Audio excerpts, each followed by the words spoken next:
एक बार की बात है, एक गरीब औरत थी जिसका नाम आयशा था। वह एक छोटे से गांव में अपने माता पिता और छोटे भाई बहनों के साथ रहती थी। उसके पिता एक किसान थे, लेकिन खेत बहुत उपजाऊ नहीं था और वे अक्सर किसी तरह का गुजारा करते थे। आयशा एक बुद्धिमान और जिज्ञासु लड़की थी। वह अपने आसपास की दुनिया के बारे में जानना पसंद करती थी। वह एक वैज्ञानिक बनने का सपना देखती थी, लेकिन वह जानती थी कि अपने परिवार की वित्तीय स्थिति के कारण उसे अपना लक्ष्य हासिल करना मुश्किल होगा।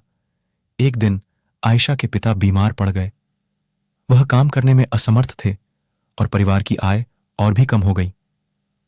आयशा को अपने परिवार की मदद करने के लिए स्कूल छोड़ना पड़ा। आयशा ने अपने परिवार का समर्थन करने के लिए कड़ी मेहनत की। उसने घरों की सफाई और खेतों में काम करने जैसे अजीब अजीब काम किए।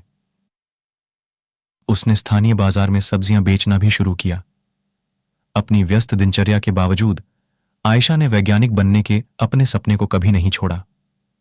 वह देर रात तक पढ़ाई करती थी और स्थानीय पुस्तकालय से किताबें उधार लेती थी। उसने घर पर भी अपने स्वयं के प्रयोग करना शुरू कर दिया।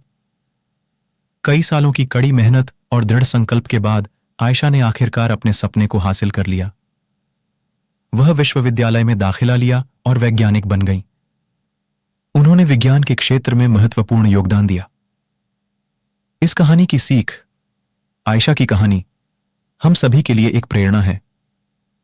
यह दिखाता है कि अगर हम अपने दिमाग में रखते हैं और अपने सपनों को कभी नहीं छोड़ते हैं, तो कुछ भी संभव है। यह भी दिखाता है कि हमारे जुनून का पालन करना महत्वपूर्ण है, भले ही यह मुश्किल हो।